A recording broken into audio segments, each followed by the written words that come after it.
Version web d'Evernote. Alors je vais vous parler de cette version web d'Evernote parce que elle vous permettra d'utiliser Evernote sur les ordinateurs de l'école, même si vous êtes sur Linux et même si vous n'avez pas Evernote installé sur votre ordinateur. Alors vous retrouverez tout, tout est synchronisé avec votre compte, quand vous accédez depuis un navigateur à Evernote en version internet, vous retrouvez vos notes, vous retrouvez l'arborescence de vos carnets, vous retrouvez les recherches enregistrées, puis l'outil de recherche reste quasiment aussi puissant. Simplement, c'est un petit peu moins ergonomique que la version logicielle. Alors ça sera utile si vous avez besoin d'Evernote en classe, notamment deux utilités, je trouve, à Evernote en classe, c'est de tenir un journal de vos séances avec vos classes, et puis d'avoir une note avec toutes les ressources en ligne. Ça fait office un peu de une note avec tous les favoris, que vous pourrez comme ça retrouver très facilement sans avoir à rechercher quelque part. Voilà, il est temps que je vous montre. Vous allez donc dans un moteur de recherche, faire une recherche Evernote, en fait, simplement le evernote.com qu'il faut choisir.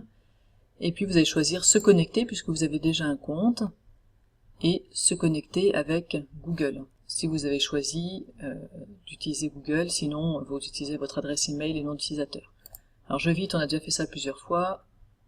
Si vous vous connectez avec votre compte Google, je vous rappelle que vous notez edu- votre nom @eduge tout attaché .ch, puis suivant. Ça vous redirige vers l'identification école en ligne que vous complétez. Alors ça charge vos notes Evernote. C'est possible que vous ayez d'abord une demande d'autorisation de la part de Google, c'est la première fois donc, que vous accédez à Evernote en web. Donc d'une part, une autorisation de Google d'associer le compte avec Evernote. Normalement, ça a déjà été fait dans la version logicielle, mais on peut vous le redemander parce que c'est la version web. Et puis c'est possible que vous ayez une publicité un peu d'Evernote qui vous demande quel type de compte vous voulez choisir. Si vous voulez un compte gratuit, remettez simplement que vous voulez le compte gratuit basique. Voilà, en tout cas ici je suis sur mes notes Evernote. Alors je vais retrouver la même arborescence. Si je veux retrouver les carnets de notes, je vais utiliser ici cette icône. Donc sur la gauche, on a tous les icônes de raccourcis vers les carnets de notes. Vous voyez, je retrouve mon arborescence. Je peux aussi voir toutes mes notes. Quand je vois mes notes, je peux voir aussi mes rappels. Donc ils vont s'afficher en haut. Je peux retrouver des raccourcis.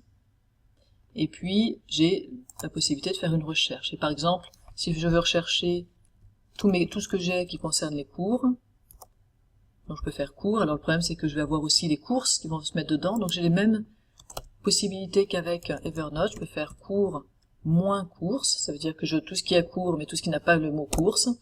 Et là, je vais trouver uniquement les notes qui m'intéressent, qui parlent de mes cours.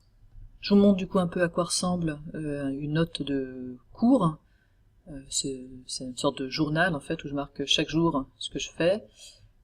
L'intérêt c'est de pouvoir garder une trace évidemment de ce qui a été fait, ce que vous faites d'habitude peut-être sur papier ou sur d'autres logiciels, il n'y a pas besoin forcément de le faire sur Evernote, mais l'intérêt c'est que c'est tout au même endroit, et puis vous pouvez mettre vos liens, donc si vous ouvrez juste Evernote en début de cours, et puis vous avez préparé tout ce que vous avez à faire avec vos élèves, y compris vous pouvez mettre des fichiers PDF dans votre note, etc. Puis comme ça vous avez tout sur place, tout au même endroit, disons, tout réuni. Une dernière chose que je peux vous montrer sur ces notes, c'est que vous voyez ici, j'ai un lien. Alors en fait, si je clique dessus, ça va me ramener vers le cours Moodle qui correspond à sauf qu'on me demande de me connecter, mais qui correspond à mon cours, et ça, vous pouvez le faire dans Info.